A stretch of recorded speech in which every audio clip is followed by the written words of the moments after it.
Welcome. Imagine you've survived inside for 20 years. You've healed mentally and emotionally. Finally, you've earned your chance to sit in front of a commissioner who holds the keys to your freedom. Finally, you get to show them you are a rehabilitated, healthy human being. But then, you are told that going home depends on making one impossible choice.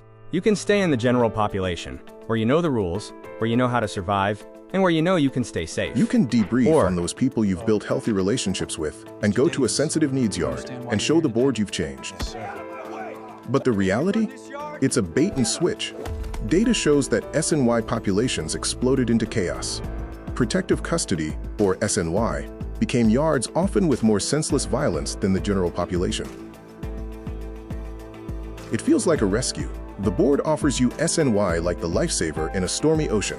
You put it on, trusting the state officials. But that SNY lifesaver is a trap. Instead of rising to the top, the lifesaver becomes a brick. The difference is now it's an ocean full of sharks. Commissioners are dangling freedom as leverage to force inmates into an impossible option. To compare that, imagine if after 20 years you finally earned a college degree and the right to be seated at your first government job interview. Then you're told by the interviewer that you're not going to get the job, but maybe if you changed your social media account from Facebook to Telegram, you'd have a better chance.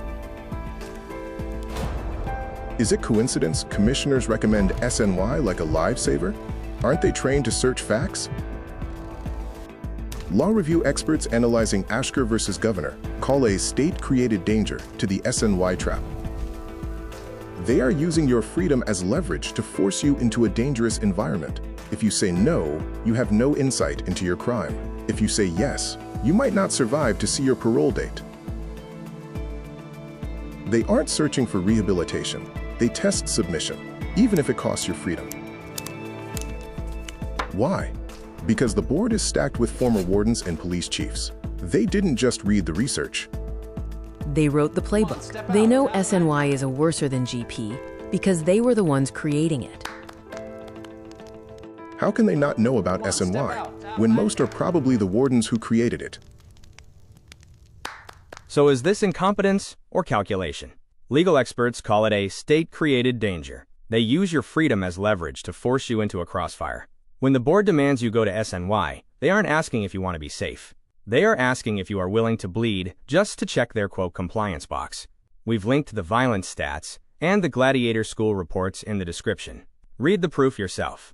Because in this system, compliance might just cost you everything.